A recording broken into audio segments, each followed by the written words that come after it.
Uy, may pusa. So, update lang tayo mga kabadis about sa ating kinabit na tire hugger. Ito yung advantage mga kabadis kung bakit kailangan natin maglagay ng tire hugger na to. Diba sa mga kabadis, welcome back sa panibago nating vlog. At sa video na to, kung mapapansin nyo, ayan, napakadumi ni Click Moto. Ayan. Uy, may pusa. So, merong mga dumi at kung mapapansin nyo, napakadumi niya ngayon dahil sa mga nakaraang araw ay maulan. Ito yung kanyang itsura. So, kailangan na siya ng motor wash. Update lang tayo mga kabadis about dun sa ating kinabit na tire hugger. Kaya kung mapapansin nyo, napakadumi din ng tire hugger. Ayan, yung splash out ng kanyang mga dumi galing sa kalsada, no? Ayan. At ito. So, ito yung kanyang update. Pati yung shocks cover, ayan. Sobrang dumi na siya. Dahil ilang araw na natin siyang hindi nilinis. Dahil sunod-sunod ang ulan. Itong mga nakarang linggo. Titigil siya isang araw. Tapos, uulan ulit sa hapon. Ito yung advantage mga kabadis kung bakit kailangan natin maglagay ng tire hugger na to dito sa ating Honda Click, no? Kung mapapansin nyo, napakadumi siya. Yung dumi niya ay hanggang dito lang. Ayan. Ayan, kung makapapansin nyo mga kabadis, malinis dito. Ayan. So, dito sa bandang engine niya ay hindi masyadong madumi. Unlike before na wala pang tire hugger to, yung splash out ng dumi na galing dito sa gulong ay diretso doon, lumulusot dito.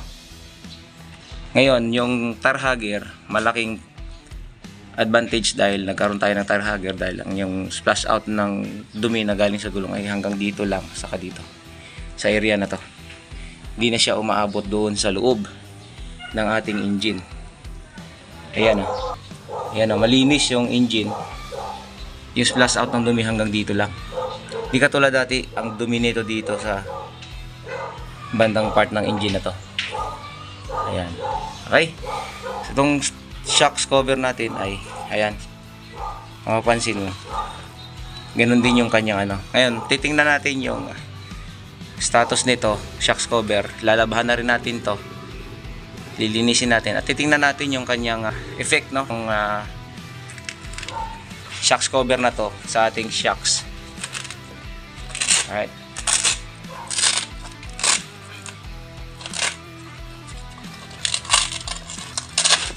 Ayun. Malinis din. Ang dumi ay nandito lang sa baba. Saka dito sa part na to. Actually, hindi ko masyadong nalinis ito nung kinabit, no. Yan. Pero ito, siguro gawa na lang ito nung splash out ng dumi na tumutulo papunta rito. Yan. Ito siya. Kung mapapansin nyo, malinis.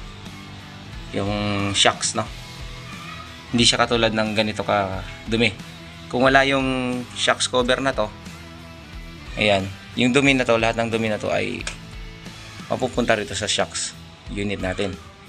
So yun yung advantage naman niya. Ayan.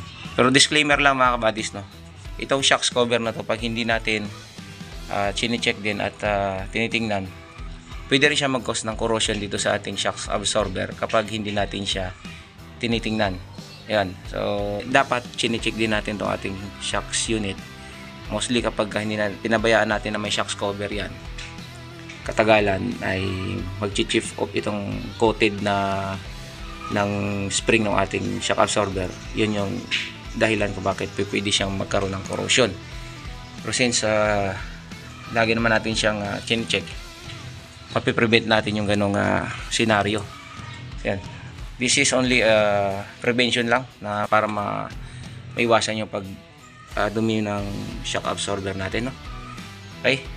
Yan ang status, no, mga buddies, ng ating nilagay na shocks cover sa ating unit at saka yung tire hugger na to dito sa ating Honda Click.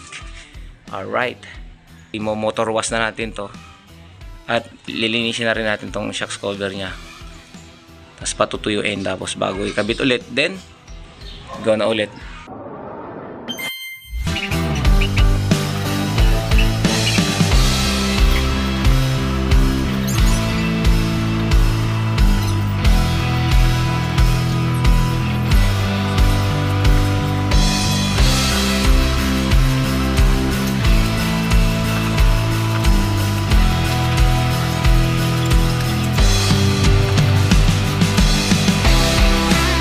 Right, malinis na siya mga kabadis.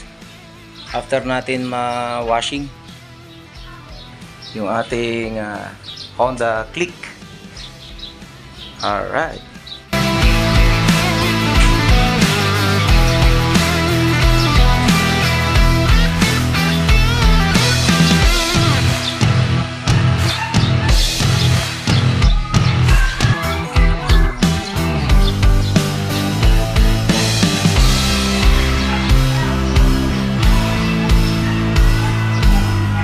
So this is it for today's video mga kabadis. Thank you so much sa pagsama sa akin. At kung nagustuhan mo yung video na to, click the like button, leave a comment, and share this video mga kabadis. And don't forget to subscribe on our channel. Click the bell button para ma-notify ka sa mga susunod pa nating video. Peace!